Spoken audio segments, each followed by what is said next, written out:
answering your tough financial questions for the past 26 years. It's Allworth's Money Matters with co-hosts Scott Hanson and Pat McClain.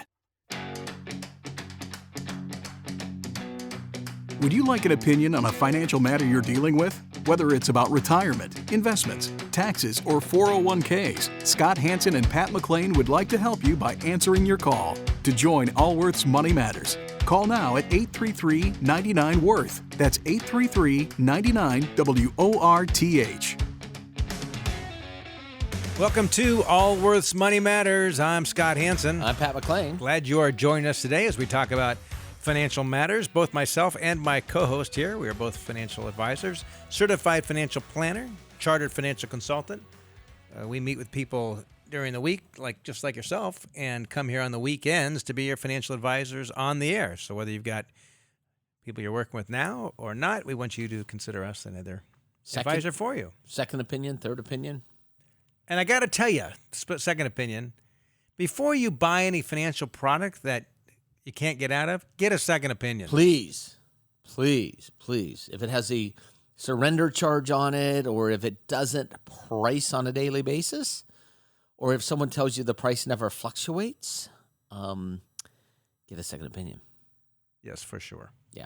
So, because the price of everything fluctuates every day. It's whether you know it fluctuates or not.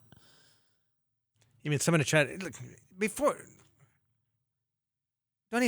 don't buy some investment to begin with. If you're going to hire a financial advisor, hire a certified financial planner, hire someone on a fee basis, not someone else. Don't buy investments. Yeah. So that's good. You don't need, matter of fact, you don't even need a second opinion, because we'll give your opinion right now. Don't buy investments. Don't buy investments. Anyway, if you'd like to join the program, if you got a question for us, I'd love to take your call, answer your question. Our number to join us is 1-833-WORTH. I'm sorry. It's 833-99-WORTH. Toll free, 833-99-WORTH. Numerically, it's 833-999-6784. And we will love to take your call and get you on the question on the program here. Before we do that, I read this article in the Wall Street Journal a couple weeks back, and it was one of those that's like, are we really at this stage in the credit cycle? And the title was, as more millennials rent, more startups want to lend to them, the renters. For what reason? To help them make their rent payments. It's an unsecured loan. What's the difference between that and just going and borrowing money from the place down on the corner, in the strip mall? It's an unsecured loan. It's no different than a credit card loan. Or except they're structuring it different and marketing it differently. They're lending on a signature, not on an asset. Yes. Which tells us we might be pretty deep into the credit market. That's your point. So here's what's happening. These most of the apartments that are being built these days are higher end apartments. And the reason for that, it's so much work. Higher end apartments in the whole U.S. or in major metropolitan areas? Major metropolitan areas. I don't know what's happening in the rest of the major metropolitan areas. It costs so much money to buy the dirt, to do everything else. You can't. Yeah, no one's going to make any money. Impact fees, all whatever. The garbage that goes into it, all the compliance stuff you need. Almost all of them are luxury apartments, higher end apartments. Well, I don't think it's fair for you to call them garbage fees if the people getting the fees, the municipalities that are receiving the money, don't refer to them as garbage fees. Only the people paying them. What? Whose side are you on here? Okay. So what's happening is these property managers are teaming up with some of these companies. One's called Uplift. Another one's Damasul. Another one's Till. What they do is they offer loans to recent college grads who are moving to a new city and others who want to build credit and could use assistance making rent payments. Rates tend to be pretty high, but they're The payday loan, you know what a payday loan looks like. Yeah. We drive by them, and it's like probably not the place you want to hang out. It looks sketchy. The whole thing feels sketchy about it, right? Yeah, that's Big, what I was thick saying. glass. What's the difference between borrowing it that's down just at the strip center at the corner? I Well, guess the because payday loans. well, that's the difference. Well, they're lending to what they call. I mean, you could buy a taco at some janky taco stand, might be pretty tasty, or you go to a high-end restaurant. There's still a taco, but one you might have a different experience. So these are kind of but the borrowers are what they refer to as Henrys. They're new college grads, right? And Henry is a financial term for high earner, not rich yet. Yes. It used to be in the dinks, in the 80s it was double income, no kids. Them yuppies, I didn't know what that stand for. Now they're Henrys. So we're seeing yuppie was upwardly mobile something. We're seeing, I mean, here's a new college grad, borrow $10,000 so he can get into an apartment on Manhattan's Upper West Side. Brand new college grad, the first studio apartment. So it's... Here's the Uplift offers loans up to $16,000. They don't have any interest for 6 months, and then the interest rate is between 15 and 17%. Holy smokes. Yeah. 15 to 17%. Holy smokes. So... In this article, and here's some young, I guess she calls herself a model, an attractive-looking young woman, and I'm thinking, I hope you look back on this article one day of embarrassment, because this isn't the kind of thing you should be proud of. Yeah, but from their standpoint, I'm not defending it. They're used to borrowing money to consume things today like education. I guess they come out of school with big- $82,000 in debt. Might as well go to have Uplift loan you some more money so you can get an apartment. Look good for a period So of time. the question is how in the credit cycle this paper is being, someone's holding this paper, someone's lending the money. This would be low. I guess they're college grads. They got a higher degree of creditworthiness than a high school dropout, let's say. Yeah, but still, Anyway, It it's would kind be- of troubling. it would be considered probably junk. Not close to not junk. helpful for building one's financial independence. Anyway. So let's go to some calls here. 1-833-99-WORTH is the number to join the program. Let's go to Margaret in Northern California. Margaret, you're with Allworth's Money Matters. Hi. Thanks for taking my call. Hi, Can you Margaret. hear me okay? Yes, loud and clear. Thank you. Oh, perfect. So my main question today is my husband, we live in Sacramento. My husband's retiring in a couple months from SUD, and he's been there for about 40 years. So actually, I know you guys. And you're afraid what's your life going to look like when your husband's home every day? How'd you know? So I'm going back to work, actually. That's funny. Brilliant. Brilliant. I think it is. I do. So, well, we also have kids in law school and in undergrad, and they're at a private Jesuit college. And so we do still have debt from parental student loans, and now we still have debt from my daughter still in undergrad. So, but he's determined to retire, so that's okay. But one of my main questions is he's retiring at 61, so it's early. And we were trying to figure out if we should go in and, at this age, invest in long-term care, or should we pay someone to manage our retirement? And then, because one of the option was do the retirement ourselves and then use the fee that we would normally pay somebody to pay for long-term care. Got the scary it. thing. Oh, I'm sorry. Go ahead. No. I understand what your thinking is. Yeah. But that the assumption there is that whoever you paid, that would just be a cost, and the planning and investments would not make up whatever you're paying them. And obviously we're biased, right? So we're financial advisors. And it's interesting, both Morningstar, they're the big research firm, and Vanguard, the big investment firm, they both did studies to try to show how much value can an advisor add. And Vanguard's study said that an advisor can add up to 3% a year in incremental returns. Doesn't mean that their investment performance are going to, but they add value in two ways. One is the right kind of planning, like what money do we use to pay off those student loans? How do we have a mortgage? How do we deal with that? What's the best structure of taking our income? It's the planning part. And then the second part is the proper kind of asset allocation, and it's helping people during the downtime so they don't make the wrong kind of, and the up kinds, making investment choices that can end up hurting them. So, Margaret, you have a choice of taking a joint and survivor pension. What type of pension are you looking at receiving from this municipality? Okay, so my husband's from PERS, and he has a 401k, and he has IRAs. So most of the retirement is coming from PERS because he's been with SMUD. Mm-hmm.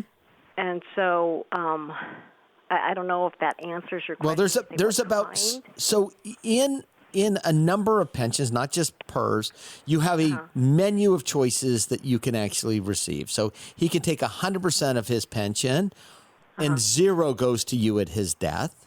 He could take 90% of his pension, and 50% of that 90% goes to you at his death. You can take 80 or 75%, and then 100% of that will go to you at his death. So the first decision you need to make, Which is a huge financial decision. one of the largest ones, and then there's other things called pop-up provisions, which is if you predecease them, does it go back up or not go back up? So that's a big, big decision. How much is the monthly pension on just his life only going to be? Just him alone? Oh, shoot. I don't know about him alone because he basically told me that if we choose the option where we take out enough so that our kids, the survivors, will always have money, that we would be, per month, we're going to be $700 less than he brings home now. And right now, he brings home, what do we live off of? Just the net is like $3,800 a month or something. Or more. Okay, so that may or may not be the option. How much money do you have in 401ks and IRAs and those sort of things? Okay, so in the IRAs we have my IRA's pretty low right now, but he's got over $100,000. His 401k is, God, he just told me last night he's got like $1 million. Okay, your husband, is he an engineer? No, he's not an engineer. No, he's an IT guy. Okay. Have you looked into asset-based long-term care? Well, that was the question. We're not sure how to look. And, we've talked to a couple different financial advisors, and we haven't been happy with anything they've told us. Okay. And do you have money outside of these IRAs? Do you have money in the bank or in a brokerage account? No, not really. Okay. Small savings, and then, we still owe on our house. We own our house, but we still owe on it. How much do you owe on the home? $200. And you joked earlier that you were going back to work. Do you work outside of the home? Oh, yeah, I have to. Okay, but he won't. And when do you get to retire? With the kids in college and law school, I just figured I'd work till I'm like 70 or 75. So here's here's the decisions that you need to be making this year, right? The one and the biggest one is what is the best pension option to take? Do we take a single life, and if not, and how's that structured? And it's in conjunction with everything else. And Scott, does it make sense to actually have money go to these kids when you're out of your pension? What's the point? The kid's in law school, right? Well, so that the other way is what's the best way to structure those things, however that is. The third is what makes the most sense with the 401k today, and do we design that for any sort of income? And then fourth is that long-term care. You don't need insurance to pay for the whole thing. Like if your car gets crashed into you want to replace the car. For this, it's really about that. What's the income shortfall? Because your costs go up for long-term care, but you already have some income. So what's the best way to make up for that shortfall? Can you self-fund that? Use an asset-based type thing? So, Margaret, you said you met with a couple of advisors. Tell us about your experience there. And you said that they didn't do it for you. Is it because they didn't give you the answer you wanted, or they were trying to sell you some garbage, or what? Well, they didn't even ask us questions. They basically asked all about the income and the savings and all that. And they said, okay, we're going to do these graphs. We're going to tell you what to do. And it's like, no, you haven't asked us anything about what we want to do. And then another person listened to my husband tell all about things, and she said, well, sounds like you got it all together, so just do it yourself. I was like, oh. And then we talked to another guy, and he was like, I want you to take everything all at once. Take all your – my husband's only 61. He goes, take all your Social Security now. Take everything. And I'm like, no, we're not – no, I'm not going to let that happen. so this is where we are. And I was just listening to your talk show as I was driving up to my parents' house, and so I thought, you know what, I'm going to give them a call. So we're obviously biased on our advisors. So but it sounds like you there's got a couple things that come into play here, right? One is that the biggest decision you're going to make financial in a long, long time, maybe your whole life, is how to take That's correct. that pension. Oh. And it's almost like buying a big life insurance policy. Any reduction you take, don't buy a life insurance policy because you're best off taking a reduction in that pension. But if your husband's receiving a smaller pension to provide benefit to you at his death, it is a form of life insurance. It's just by its very nature. So that's a big decision that you need to go through. You need to do that in conjunction of how long you believe you're going to work and your income that you're making. And that will be a driver as to when you take Social Security or not take Social Security. Okay. Right? Okay. The long-term care insurance thing is a completely different subject, right? So because he's in PERS, he can purchase long-term care through, I think it's still available through PERS. I No, think. they told us it was. Oh, okay. That's Well, why we tried. okay. That's why we're looking at. Okay. Well, I think some of these newer asset-based, I hate life insurance, but they're technically life insurance policies with a With long-term care attached to them. attached to them, and they may or may not make sense. But you do have a need for some long-term care insurance. You absolutely have a need for it. Okay. And how you're going to fund that is completely different than whether you have a need. But you do have a need. Okay. The reason I like the asset-based ones, and we don't sell them, by the way, is because they have a they But we cover- work with some people that do. I mean, Yeah, correct. We refer people out, but because they could cover both of you in a single contract, which is what we like about them. But it requires a commitment on your side versus a regular long-term care policy.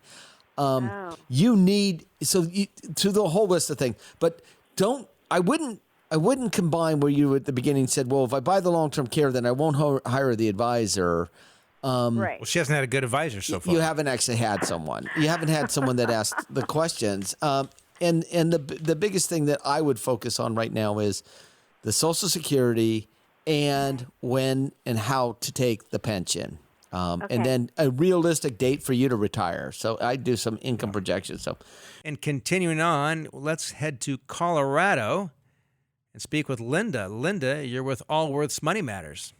Hi, Scott and Pat. Listen, I have an interesting question for you on return on investment. perfect. All right. So I have $100,000, and I have a mortgage at 3.25% that I am in the early years of. And if I take if I take $90,000 of that and pay down the principal on the mortgage, I figured out my interest rate that I am earning is not 3%, but 6%. Could that be correct? Okay, so let's stop for a second here, Linda. This $100,000 that you have saved, how's it invested? Is it inside an IRA, outside of an IRA? What's it invested in?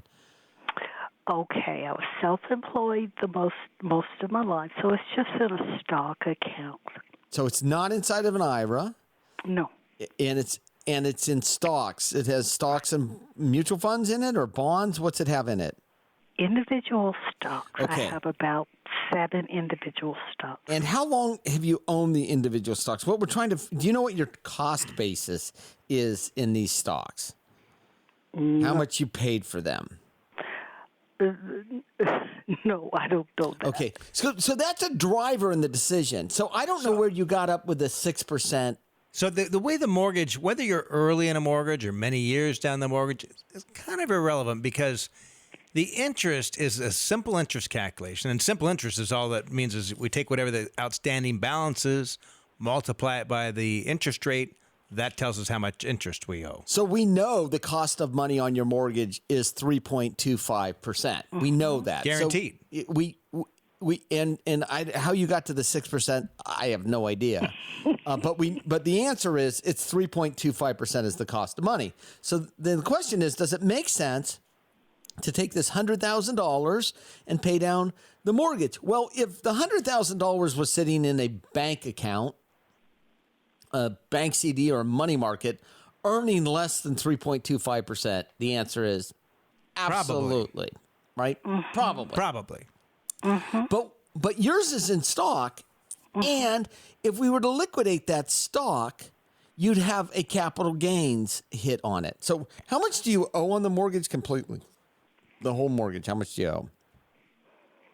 Right now, it's $348,000. Okay, and are you employed? I'm semi-retired. Okay, and do you have monthly income coming in? Yes, I have a $3,000 pension, which I live off nicely. I do have $1,000 a month in rental income. Okay. And then I have a little liquid. I have $100,000 liquid and $100,000 in a CD, and another $100,000 in stocks. Okay. I'm looking to do something. Got it. And how old are you? 65. 65. And you're receiving Social Security? It's a veteran's pension. Got it. Have you thought what's the value of the home? It's around $600,000. And are you going to move at any point in the future? Yes, at some point I am going to move. It's big, and the upkeep is getting more than I can do. Quite frankly, it's too much home for your income. That mortgage is too high for your income. So if you're planning on moving, I would encourage it sooner rather than later.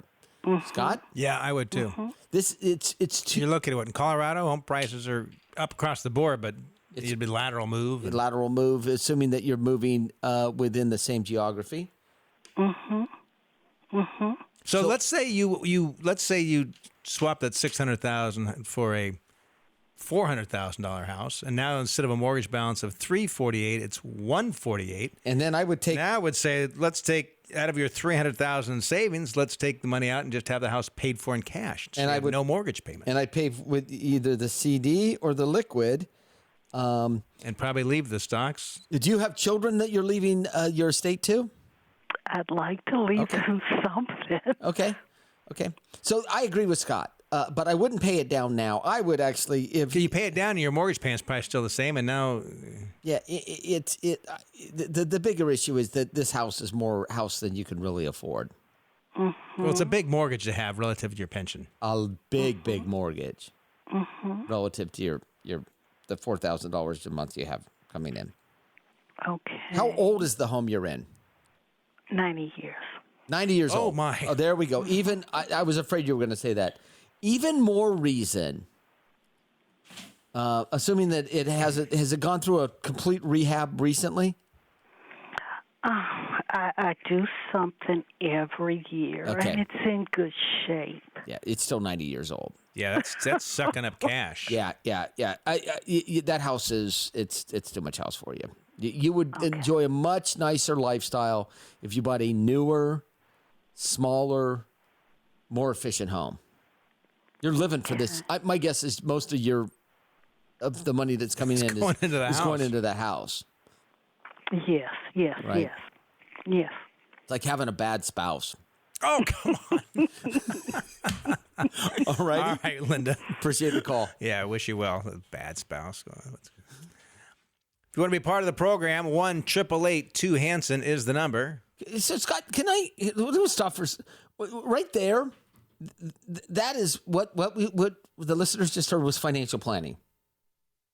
She called and had a question about paying off the mortgages, about whether she paid down the mortgage $100,000, and we told her that she that's should a great probably point, move. because so often people ask, "What do you think of this investment?" Well, she could have called and said, "I have $100,000 in liquid. What do you think I should be investing in right now?" We would have probably asked her the same question. Of course we would have, because when we went through this, we wanted to know where the income was coming from, right? We wanted to know the sources of the income.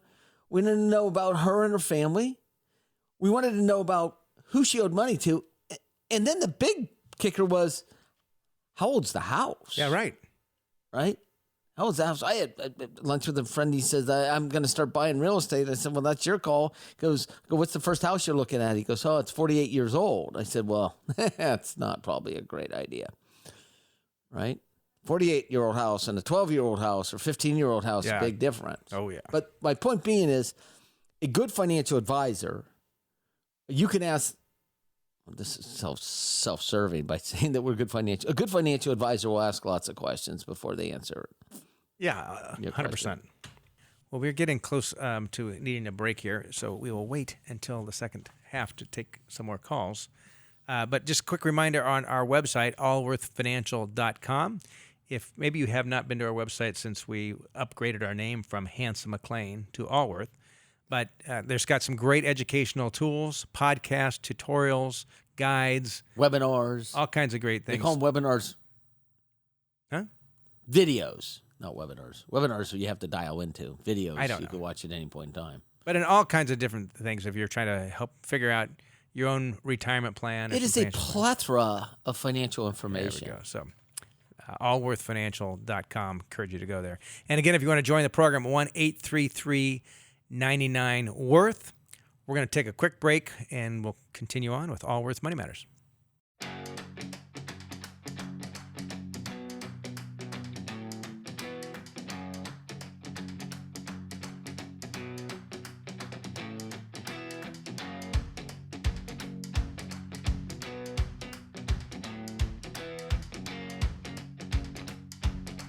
Can't get enough of Allworth's Money Matters? Visit allworthfinancial.com/radio to listen to the Money Matters podcast. Do you have a financial question that needs answering? Call us at 833-99-WORTH. That's 833-99-WORTH. Welcome back to Allworth's Money Matters. I'm Scott Hanson. I'm Pat McLean. Glad you're sticking around. Again, if you want to be part of the program, 833-99-WORTH is the number to be part of the program. I had seen a statistic. When did the Roth 401k become available? So Roth IRAs named after Senator Roth. Mm-hmm. He's probably, it was a long time ago, and he was Yeah, how long ago? It's quite like senior at the 15, time. probably 15 years ago? longer than that. No, Really? yeah, Roth IRAs were Oh, I remember. 20 years ago, maybe Yeah. more. So when did the 401k add the Roth? At least in 10 years. And most employers now have a 401k option. And again, the difference between a Roth and a traditional, whether it's IRA or 401k, a traditional retirement plan, when you deposit money, you receive a tax deduction. You're able to deduct that amount from your other income, so it lowers your taxes. You get a current tax break, gross tax deferred. It's taxable when you pull the money out. Kind of the concept behind that as well, the argument would go, you're in a higher income tax bracket when you're working, so take the tax deduction when you're in a high income tax bracket, and odds are when you retire, you'll be in a lower tax bracket. So Which sometimes is Maybe true you're and sometimes it's not. sometimes you're in a higher tax bracket. And it depends on the state in which you live. And the Roth, the way the Roth works, Roth, you don't get any deduction up front.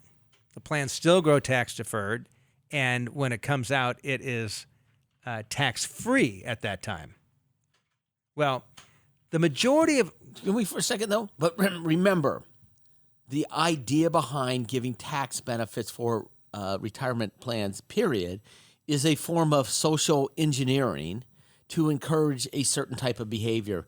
Much yes, like getting the deduction on, like you used to get a deduction on the home mortgage. which yes, Most people don't anymore. But you 90 used over to. 90% of Americans are standard deduction now after the new tax law.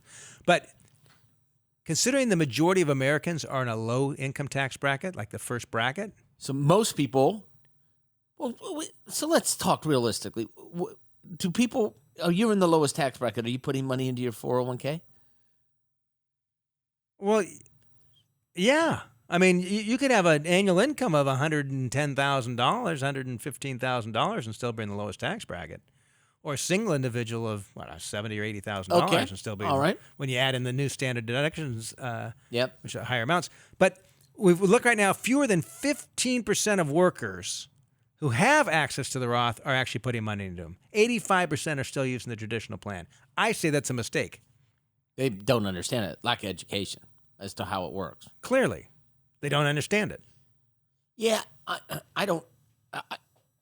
if I had to start with one form of education for someone in their 401k, it would probably be the investments, and I'd worry less whether they were using deductible or not. As an employer, new hires, would you have them do pre-tax? Or I would say the default should be the Roth, not the pre-tax. Yes. Because the majority of Americans is going to benefit. It's going to Roth benefit. should be the default, and if someone's in a high tax bracket and they choose to take a current deduction, they should go. You're looking at me like I'm from Mars. I'm just thinking, what if the population actually cares? The average worker, the people listening to this radio show probably care. All right, because they have an interest. They have an interest in our this. listeners. So the question care. is, you said default, and I'm thinking, well, do you default or do you educate?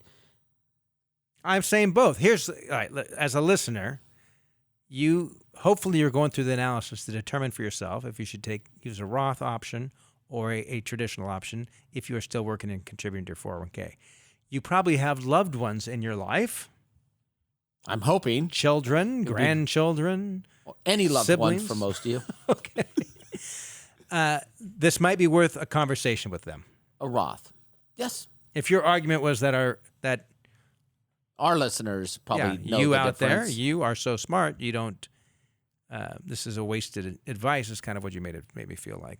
That was, well, anyway, all right. That was the intent. Make me feel like I'm of little value. But most certainly the Roth. Reminds me of my childhood. Unless you plan on retiring to a lower income tax state. That is correct, but it still could. It's something that need people to. I just saw that 15%, only 15%, and probably 50%, 50 to 70% should be using a Roth option. So we thought it'd be a good idea today on Allworth Money Matters to have a 401k expert join us, Jairo Gomez. Jairo, welcome to the program. Good morning, guys. Hey, and Jairo, you to actually prove to the rest of the listeners that you're an expert, there are a bunch of initials after your name. Tell us what they are and what they stand for. Sure. I'm an AIF, which is an accredited investment fiduciary, an AIFA, which is an accredited investment fiduciary analyst, an ARPC, which is an accredited retirement plan consultant, and a CKP, which is a certified 401k professional. There we go. All right. So, Jairo's... I was curious what those were. Jairo's the director of our retirement plan services here at Allworth, and you lead that team there. And you've been in the retirement plan space for...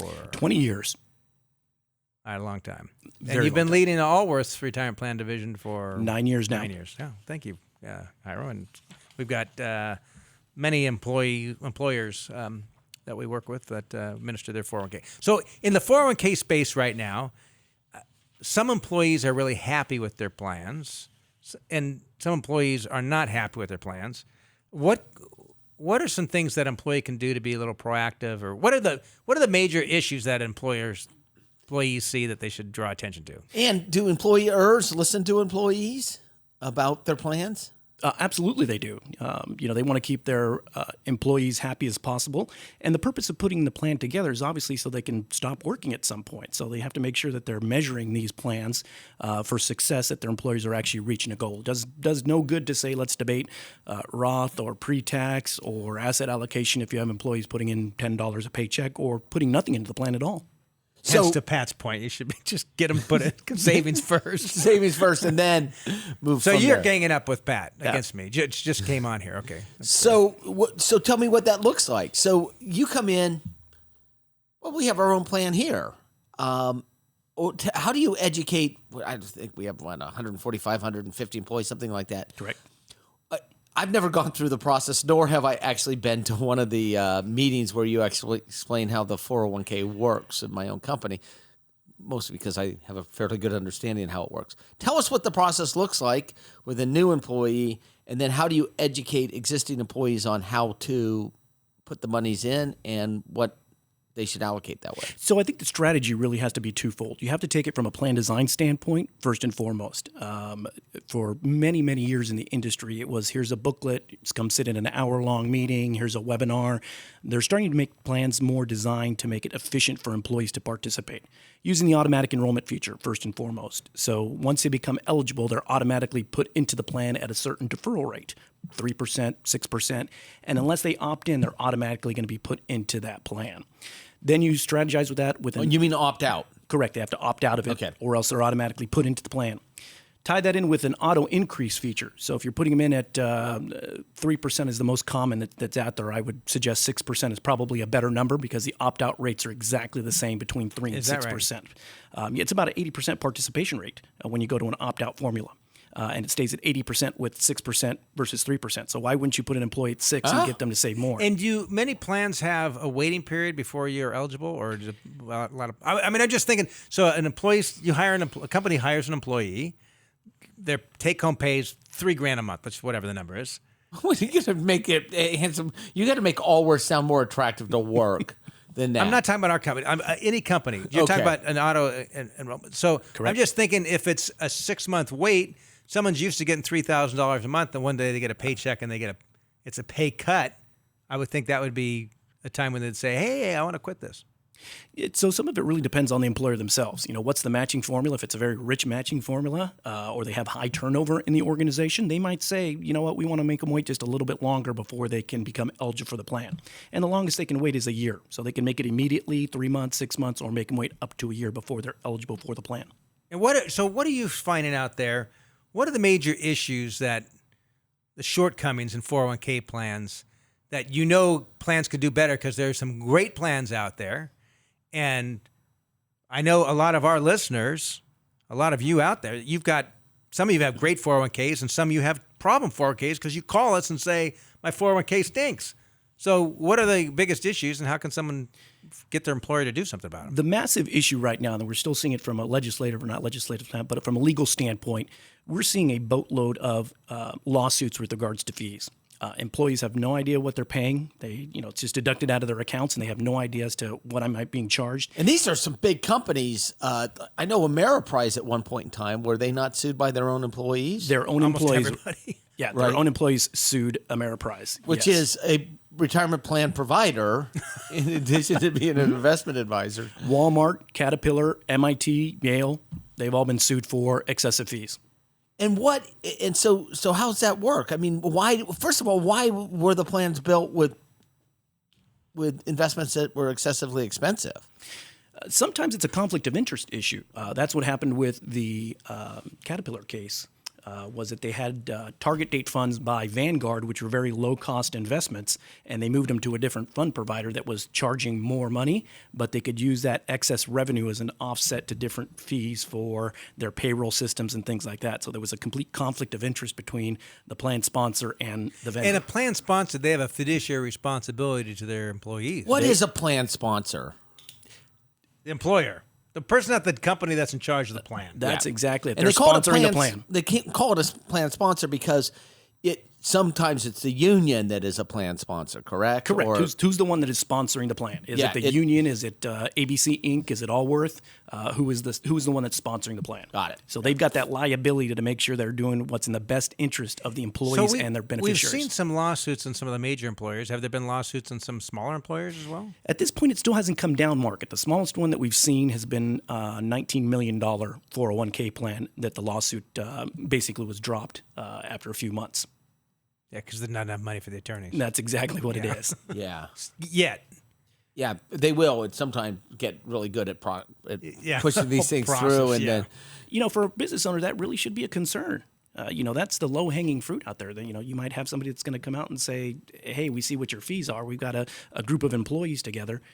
We're going to sue you. I'm confused, though. Do they use part of that to offset the administration fees, or do companies normally eat the administration fees, or does the employees pay the administration fees? It goes across the spectrum. So some organizations say we're picking up every single fee that we can, and the employees will pay absolutely nothing. You have organizations that are going to come out and say, no, employees want this benefit, so you're paying for everything. It could be a sharing of the cost. So part of it is picked up by the employer, and part of it's picked up by the employee. And how often do you see plans change because the employees say, hey, this needs to change? And that's usually the start of the impetus for the move. Most business owners are running their business and saying, we need to keep payroll, lights on, drive new business. They don't want to deal with the 401k. That's exactly what it is. Right? You got enough. Yeah, there's enough. They're spending enough on their plates, exactly. Yeah. And so it's usually and so the number one thing right now is fees. What's a couple other hot buttons? The other one that's a really hot button right now, it's not being discussed a whole lot, are the target date funds. We're seeing 68% of millennials are 100% invested in the target date series, and they have no clue how they're put together. They all have the same names. You might see ABC Fund 2020, you might see XYZ Fund 2020, but they're all constructed completely different from one another. So I compared two different target date funds that were 2020 funds. And what 2020 means that you plan on retiring in the year 2020. That's exactly. You should Supposedly. be hitting, allegedly. You're hitting the age of 65 in that 2020 year. Okay. So the one of them had a 53% allocation in equity as a 2020 fund. The other one was 29% equity. Wow, what a big difference. Severe difference. The other things to take a look at is it a single fund family target date fund that you're working on? Which is where they just package up all their garbage and resell it to you as a package. Yep. They don't consider it garbage based upon the Well, again, from a positive standpoint, you are getting employees well diversified.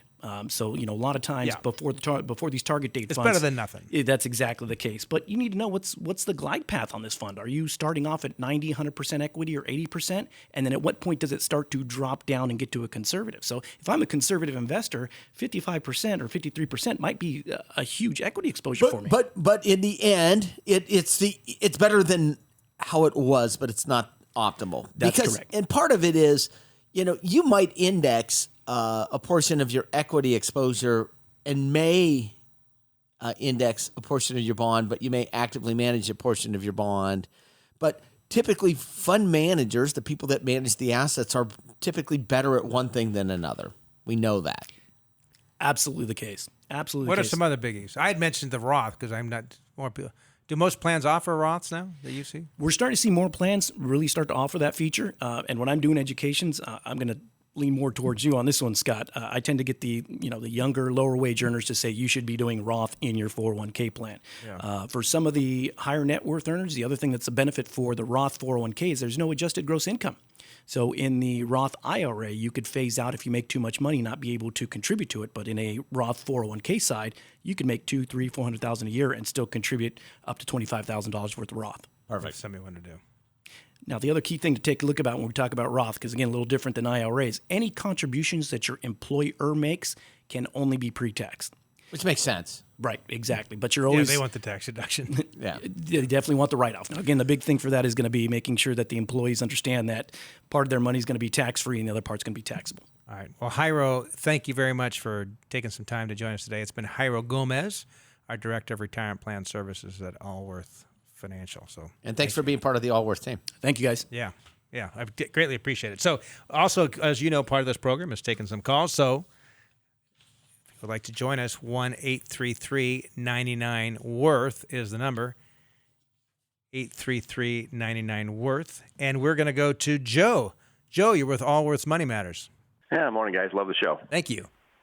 Hey, quick question. Your opinion on, it's called the Rich Man's Roth or the Super Roth.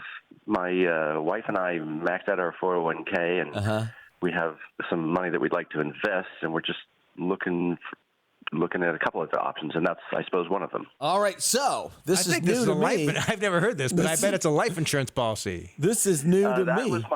That was my first worry that in my research that it's basically built on cash value life insurance. And it's not? It is or it is not? I've never heard of the Rich Man's Roth before or the Super Roth. I've never heard of it. Yeah. Have you heard of it, Scott? No, I've never heard this term. It's a marketing spin someone put on it. Pretty good. To sell a product. It's pretty good. I can give them that. If you Google it, if you Google it, okay, we're Super gonna Roth, Google Rich Man's Roth. Rich Man's Roth. It comes up. What is it? It's based on, at least my research says it's based on cash value life insurance. Stay away from it. And here's why I guess that. Because with a cash value life insurance, any growth in your investment portion is tax deferred.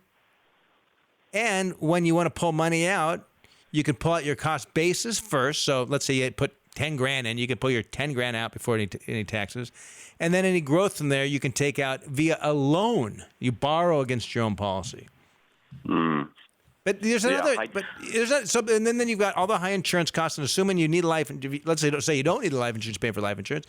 I would say let's put that alongside with what about just a total stock market index fund, a low cost no load, total stock market index fund. And if you need life insurance, First, let's forget grows relatively tax deferred, spins off a little bit in dividends each year, but even the dividends it spins off is taxes qualified dividends, so it's a low tax rate dividend.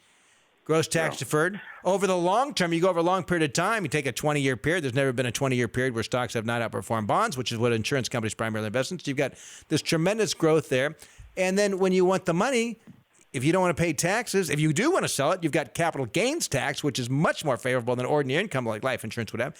And if you don't want to pay any taxes, you can borrow against that, just like you can borrow against a life insurance policy. and you get a full step up in basis of death. That was actually my initial reaction. That's the rich man's Roth. We already have term insurance, and we make too much money for a Roth, so I was looking for something else. But a market, a total market fund was kind of my first thought anyway. Joe, are you making non-deductible IRA contributions and then converting them to a Roth? No. Do you have money out? Do you have money in IRAs now? No, it's all in 401ks. Well, we're going to give you the working man's Roth. We don't need any of that rich man's Roth. You can contribute to a non-deductible IRA. You and your spouse both work? Yes. Okay, you can contribute to a non-deductible IRA. Once it's in there, you can, the next day, convert that to a Roth IRA. I was worried that we make, Doesn't matter. We're in probably one of the, if not the highest tax Doesn't make any bracket. difference. So making that conversion today is expensive. No. Because remember, you converted to an after-tax IRA. You're not getting a tax deduction. You You can't get a tax deduction, and then you converted it the next day, so you didn't have any gain in it. You take cash that you've got stashed away, throw it into a Roth. Throw it into a non-deductible IRA. Both you and your spouse do this. Now it's in a non-deductible IRA. The next day, you convert that to a Roth. Because you took money that's already been taxed, there's no tax consequences from the transaction at all. Now, for the rest of the listeners out there, you're thinking, this is brilliant. Backdoor Roth IRA. I think that's But some people call that. This is brilliant for the rest of the listeners. The problem with it is if Joe had answered that he already had an IRA, that when you convert, when you put money into a non-deductible IRA next to a deductible IRA, when you convert that to a Roth IRA, it does it on a pro rata basis, and you would have some tax implications there. But due to the fact, Joe, that you don't have any IRAs, that all your money is in qualified plans, they're not qualified plan. A 401k, 403b, 457 is not the same thing as an IRA. One other quick question on limitations. So I'm talking about we want to invest like $5,000 a month, which is more than I can convert into a Roth IRA. That is correct. But it doesn't mean you shouldn't do that. You should do both. Do that and invest the rest of it in a market fund. That's what I would do. Let me ask you. That is what I do. Let me ask you another question. Do you have an HSA account? Yes, Okay. maxed. All right. So one of the things you could do, we're going to dig into this stuff. So you can take that HSA account and you can invest it. Yes. And you can invest Already it. done. All right. Okay, and then don't take any withdrawals from it. you're not taking any withdrawals from it. You're paying for your medical cost out of pocket, correct? Exactly right. Yeah. Oh, Okay. look at Joe. All right, Joe. Look at you. You're doing I everything. learned what I you learned should. from you guys. Yeah. Well, I'm sure. But Google, if you want, just Google backdoor Roth IRA, and you'll see that. Oh, this is. You're not going to. I mean, relative to something you got a high income, so it's not going to be. I do it. I do it too. It's worth it. I do it. Every bit helps. So do it up to the limit, and the rest of it in a market fund. Got it. Yeah. That's total what I would market, do. Total market. And Make if you sure- find at some point in time you have more in stocks than you want, reduce your exposure in your 401k accounts. Yeah, right? Because that way there's no tax implications in it. And stay away from the rich man's Roth or the super How'd you Roth. hear that? How'd you hear that term? I read it in Forbes. Okay. Oh, I saw that when I Googled. I saw that. That was a pay to play. You read it on the Forbes newspaper or the Forbes blog online? The Forbes online Yeah, magazine. okay. But it's not hard to get. Yeah. There you go. So, I've written for Forbes. Have you I ever believe eaten at Morton's? I That's have. all you need. You buy a little dinner at Morton's, you're in. Oh, come on. Is that not nice? No, I wouldn't say that's nice. You better watch That's not out. nice. I just say sad when I eat it, Martin. Forbes. There's lots of contributors to Forbes. Let's just That put is right. Lots of I contributors. didn't mean to disparage Forbes' name because it's actually a pretty good magazine. Yeah, but there are lots of. Anyway, appreciate the call. Yeah, good luck. Okay, thanks, guys. I was actually in Forbes. I think I have written for Forbes. I was in Forbes in their headquarters. I don't know, 3 or 4 years ago in New York. I'm in the. Have you been in there? It's like the lobby's like a house or something. And somehow I was told to wait in this side room, and it was like this. Looks like a big living room, and there was this this family. I think they were from China. And Steve Forbes walks in because he's got this meeting with this family from China. But somehow the receptionist or whatever told me to wait in that room. Okay. And so Steve the Forbes next thing I'm in part of the conversation with everybody, and I'm thinking, how did I get here? You're like Forrest Gump. I'm like, hey, Was that Steve Forbes a nice enough guy, I assume? sure. He's a political guy too, so of course Yeah. he's hey. And so when you said it looked like a house, was that? The living room looked like a big living room. Oh. Yeah, it looked like my grandma's living room. Oh. Actually, not my grandma. I don't have a grandmother. But, So I'll share a and quick, when she was alive, she had lived in a little apartment. So no, but you know what I mean. I'll share a quick story. I was with my family up in Tahoe, and we were in this community called Glenbrook, and there's this big, beautiful old inn, and it says on the top, Glenbrook Inn. And I'm like, I got to go check that inn out. So I open the door, don't knock or anything, open the door, walk in, and I'm looking around, and there's like socks laying on the floor and shoes, and there's dishes all over the Someone's table. house? It was someone's house. It used to be an inn. Well, they kept the sign up. They kept the sign up. In, what's it say? It used says, to be an come inn. in. So, Welcome in. so I walk in. I'm like 15 feet in. Doesn't say out in. Come on in. I'm 15 feet in these people's home. I just walked in. And fortunately, no one saw me. No one saw me just turn around and walk out. My wife's like, how was it? And she thought it was an inn as well. I'm like, well, it's someone's house now. It used to be an inn. No meal there for you, I guess. All right. Well, we are out of time as usual. This hour goes by quickly, but it's always a pleasure having you with us. And again, go to our website, Allworth Financial. You're looking at me like I'm just thinking, are you going to ask people if they're listening to this on a podcast, will you please review how it? many times are we going to ask people to give us a review? I got the email from marketing this morning that all said right. remind them to ask for reviews. Apparently, the reviews are a big deal because it. Okay, review our podcast then. Apparently, they're a Please big do deal. so. And make sure you listen to us this next weekend or listen to us via podcast. Enjoy the rest of your weekend. This has been Scott Hansen and Pat McLean's Allworth Financial's Money Matters. This program has been brought to you by Allworth Financial, a registered investment advisory firm. Any ideas presented during this program are not intended to provide specific financial advice. You should consult your own financial advisor, tax consultant, or estate planning attorney to conduct your own due diligence.